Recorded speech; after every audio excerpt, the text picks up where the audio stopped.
pandemic is a defining challenge of our generation over the year. We strove to achieve a delicate balance of saving lives while keeping our economies afloat. We are now confronted with the complexity of enormity of recovering processes. We aim for a comprehensive recovery to build back better, healthier, and more prosperous societies. The path we must take is clear.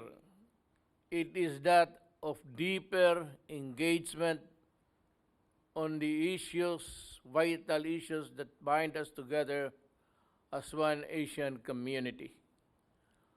Our immediate priority is health security. We have to strengthen the health system by ensuring the unimpeded supply of medical supplies and technologies, and by enhancing early warning system for health emergencies. Let us fast-track the implementation of the ASEAN Comprehensive Recovery Framework, COVID-19 ASEAN Response Fund, ASEAN Regional Reserve, medical supplies, and the ASEAN Center for Public Health, Emergencies, and Emerging Diseases. We must work together to ensure that all nations, rich or poor, will have access to safe vaccines. No one is safe until all of us are safe. On the economic front, we must deepen regional integration and strengthen supply chain connectivity. In this regard, we welcome the conclusion of the Regional Comprehensive Economic Partnership, the RCEP agreement. Growth to be truly transformative must be enjoyed by all. We must forge ahead with sub-regional arrangements such as the BIMP-IAGA to bridge the development gaps within the region. In mitigating the impact of pandemic, our action must be people-centered. The massive displacement of workers, including migrant workers, compels us to upskill and reskill our labor force. We must equip our people for the rapidly evolving labor market under the new normal.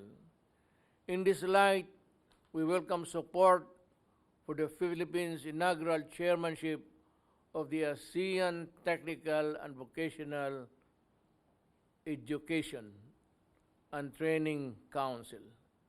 Rest assured that we will build partnerships to further implement the roadmap of the ASEAN Declaration on Human Resources Development for the changing world of work. As we recover, no sector must be left behind. Our efforts should be targeted and inclusive. We must address the disproportionate effects of COVID-19 on women, migrant workers, and other vulnerable sectors. We have to adopt gender-responsive measures and strengthen social protection systems. We must also intensify cooperation in promoting and protecting the rights of migrant workers regardless of their status. Your Majesty, Excellencies, more than 2 weeks ago, the Philippines was battered by Typhoon Goni. And if I must tell you, we are now suffering in the midst of the storm of Typhoon Ulysses. There's great damage, and I may not be around to attend further in this regard, for I have to go around and see what I can do for my people. With the timely disaster preparedness measures, we were able to save many lives but the typhoon left a trail of destruction, infrastructure, and property. This represents a setback of our development agenda, particularly in the affected regions. This calamity is yet another stark reminder of the urgency of collective action to combat the effects of climate change. We must further enhance our cooperation on the disaster risk reduction management to reinforce our capacities both at the national and regional levels. More importantly, we must amplify our voices to demand climate change from those most responsible for the existential challenge we face today. Developed countries must lead in deep and drastic cuts in carbon emissions. They must act now, or it will be too late. Or, if I may say, addedly, it is too late. They must also deliver on their commitment to finance and invest in innovative adoption solutions in developing world, so we can have a fair shot at progress and sustainable development. This is their moral responsibility from which there should be no escape. Otherwise, it would be a great injustice, a double blow. Those who bear the brunt of the adverse consequences of their past actions and their present inactions. Your Majesty, Excellencies, we are committed to build a politically cohesive ASEAN at the center of the region's peace and security agenda. We have made significant progress towards the goal, but the current political landscape creates challenges to our claim of our centrality.